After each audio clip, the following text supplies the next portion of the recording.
Assalamualaikum warahmatullahi wabarakatuh. Salam sejahtera semuanya.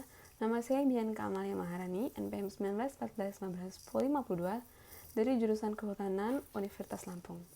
Pada video kali ini saya akan mempresentasikan sebuah jurnal yang berjudul Habitat dan Perilaku Burung Julang Irian atau Rhyticerus plicatus di Resort Masihulan Seksi Wilayah 1 Taman Nasional Manisola.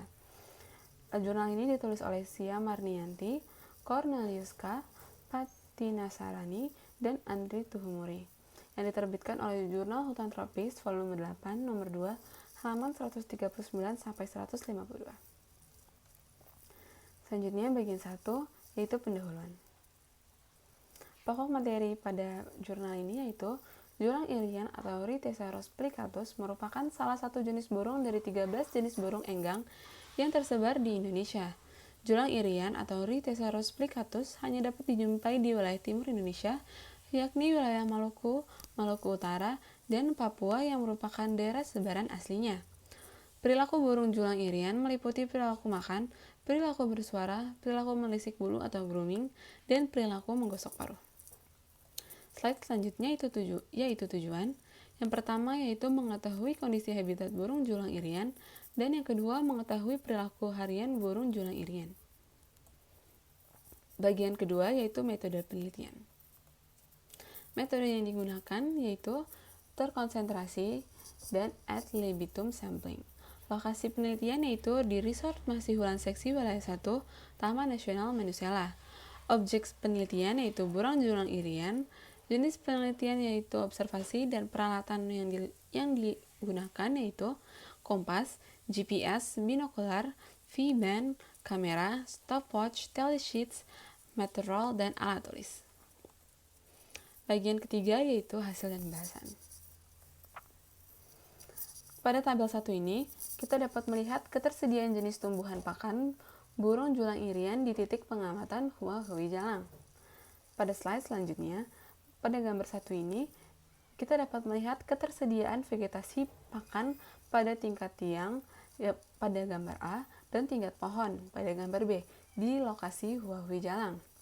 Berdasarkan tabel 1 dan gambar 2, dapat dijelaskan bahwa jenis pala hutan atau Myristica lasifolia, baik di tingkat tiang maupun pohon di lokasi Hua Hui Jalang, merupakan jenis vegetasi pakan dengan nilai kerapatan tertinggi, yakni 66,66 individu per hektar untuk tingkat tiang, dan 16,66 individu per hektar untuk tingkat pohon. Artinya, jenis ini merupakan jenis yang lebih melimpah dibandingkan dengan jenis vegetasi pakan lainnya di lokasi penelitian. Slide selanjutnya, yaitu tabel 2 yang merupakan ketersediaan jenis tumbuhan pakan burung julang irian di titik pengamatan ILIE. Pada gambar 2, kita dapat melihat ketersediaan vegetasi pakan pada tingkat tiang pada gambar A dan tingkat pohon pada gambar B di lokasi ILIE. Slide selanjutnya, kita dapat melihat gambar 3, yaitu pada bagian A, lubang pada pohon yang digunakan untuk bersarang, dan bagian B, sepasang burung julang irian jantan bagian bawah dan betina di atas di lokasi Hua Hui Jalang, dan bagian C yaitu burung julang irian betina di lokasi ILIE. Pada slide selanjutnya, kita dapat melihat gambar pada gambar A, helaian burung dari burung julang irian, dan bagian B, bekas kotoran atau feses.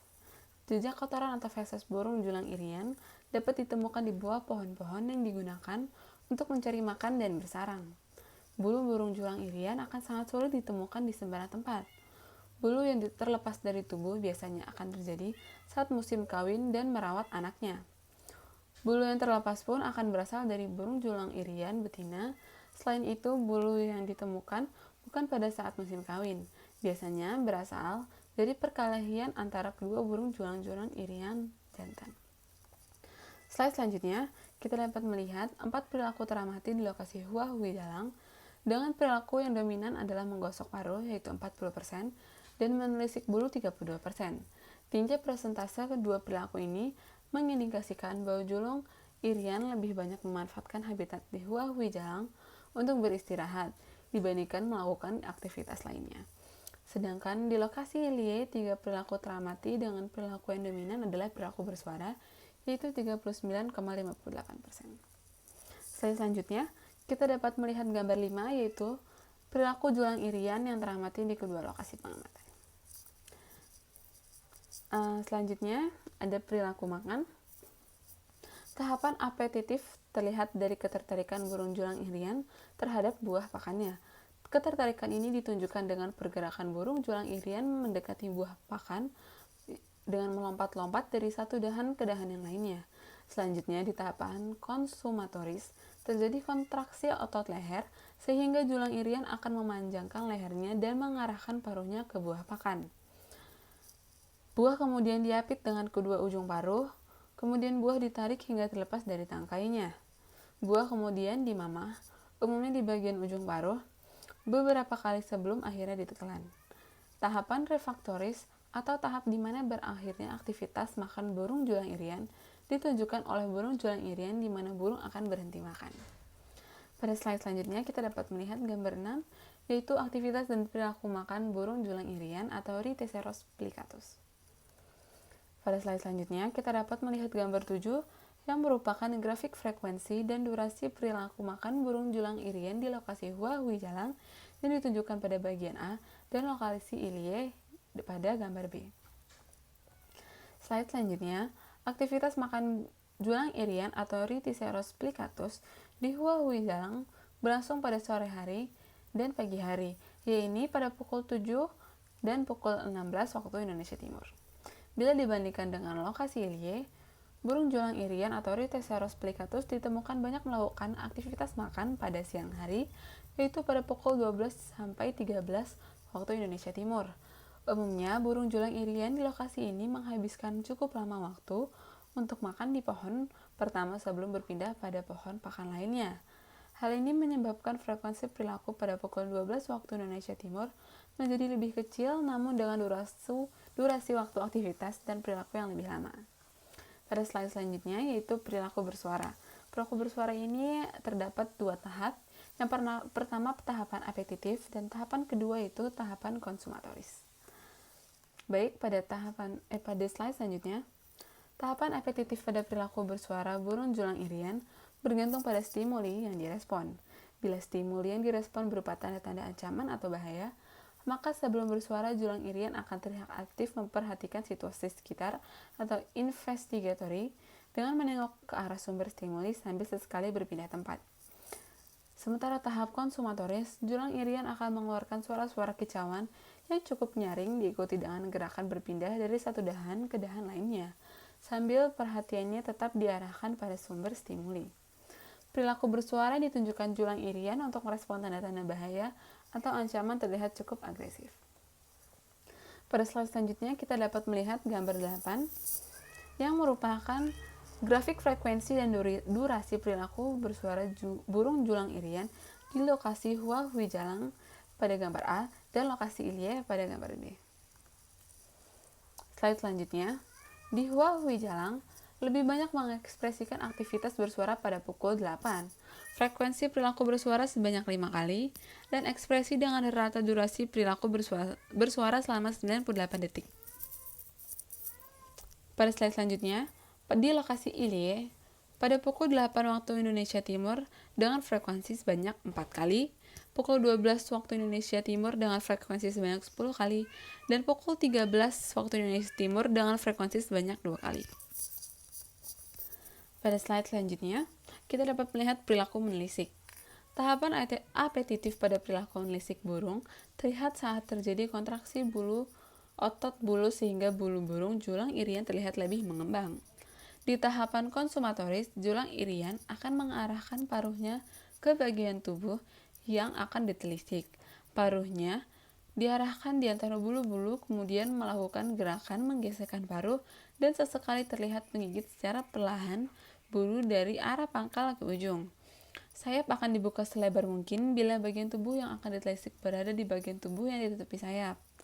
Paruh burung akan diarahkan ke belakang tubuh bila bagian tubuh yang akan ditelisik berada di bagian punggung dan sayap bagian atas. Perilaku di tahapan refraktoris ditandai dengan berkurangnya aktivitas kontraksi otot bulu, sehingga bulu yang tadinya mengembang kembali ke kondisi normal. Selanjutnya, julang irian berhenti menelisik bulunya ketika bulu telah rapi bersih dari kotoran atau parasit, kutu, atau serangga. Pada slide selanjutnya, kita dapat melihat gambar 9 yang merupakan grafik frekuensi dan rata waktu perilaku menelisik bulu julang irian di lokasi Hua Hui Jalang pada gambar A dan lokasi Ilie pada gambar B. Pada slide selanjutnya, kita dapat melihat di lokasi Hua Hui Jalang pada pukul 7 waktu Indonesia Timur frekuensi sebanyak 4 kali, pukul 8 waktu Indonesia Timur frekuensi sebanyak 1 kali, pukul 16 waktu Indonesia Timur frekuensi sebanyak 2 kali, dan pukul 17 waktu Indonesia Timur frekuensi sebanyak 1 kali. Sementara di slide selanjutnya, di lokasi Ilie kita dapat melihat pada pukul 8 waktu Indonesia Timur dengan frekuensi perilaku yang terlihat sebanyak 13 kali perjumpaan atau ekspresi, dan pada pukul 13 waktu Indonesia Timur frekuensi yang terlihat hanya sebanyak 2 kali perjumpaan atau ekspresi. Slide selanjutnya yang merupakan perilaku menggosok paruh. Tahap apetitif dari perilaku menggosok paruh cukup sulit untuk diidentifikasi karena terkait dengan aktivitas mikrotubuh atau kontraksi otot yang tidak dapat teramati dengan jelas. Tahapan konsumatoris burung julang irian akan langsung menggosok paruh dengan cara paruh langsung digosok-gosokkan pada ranting pohon atau ke permukaan kulit pohon yang dianggap nyaman. Kemudian di tahap refraktoris ditunjukkan dengan perilaku diam dalam waktu yang relatif lama. Tujuan burung julang irian menggosokkan paruhnya untuk membersihkan bagian luar paruhnya dari sisa-sisa makanan. Perilaku ini akan terus dilakukan hingga burung julang irian merasa paruhnya telah bersih. Pada slide selanjutnya kita dapat melihat di gambar 10, yaitu grafik frekuensi dan rata waktu ekspresi perilaku menggosok paruh bulu di lokasi Hua Hui Jalang. Kemudian bagian 4 yaitu kesimpulan. Kesimpulan yang pertama yaitu pada habitat. Julang irian menghendaki habitat-habitat alami dengan letak yang jauh dari pengaruh aktivitas manusia, namun juga dapat beradaptasi di habitat-habitat yang telah terganggu dengan tingkatan kerapatan vegetasi yang masih baik. Kehadiran tumbuhan pakan dan sarang berhabitus pohon-pohon tinggi dan bertajuk besar atau terbuka yang adalah jenis dominan dalam komunitas merupakan komponen penting dari vegetasi yang berpengaruh terhadap sebaran dan aktivitas burung julang irian di habitatnya. Oke.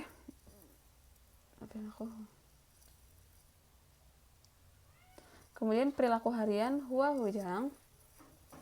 Perilaku makan itu 8 di Hua Hui Jalang 8%, perilaku makan 8%, perilaku menelisik bulu 32%, perilaku menggosok paruh 40%, dan perilaku bersuara 20%. Sementara di lokasi Ilie, perilaku makan yaitu 29,17%, perilaku menelisik bulu yaitu 31,25%, dan perilaku bersuara yaitu 39,58%. Di slide selanjutnya, yaitu daftar pustaka. Baiklah, sekian presentasi yang dapat saya sampaikan. Kurang lebihnya saya ucapkan mohon maaf, dan atas perhatiannya saya ucapkan terima kasih. Wassalamualaikum warahmatullahi wabarakatuh.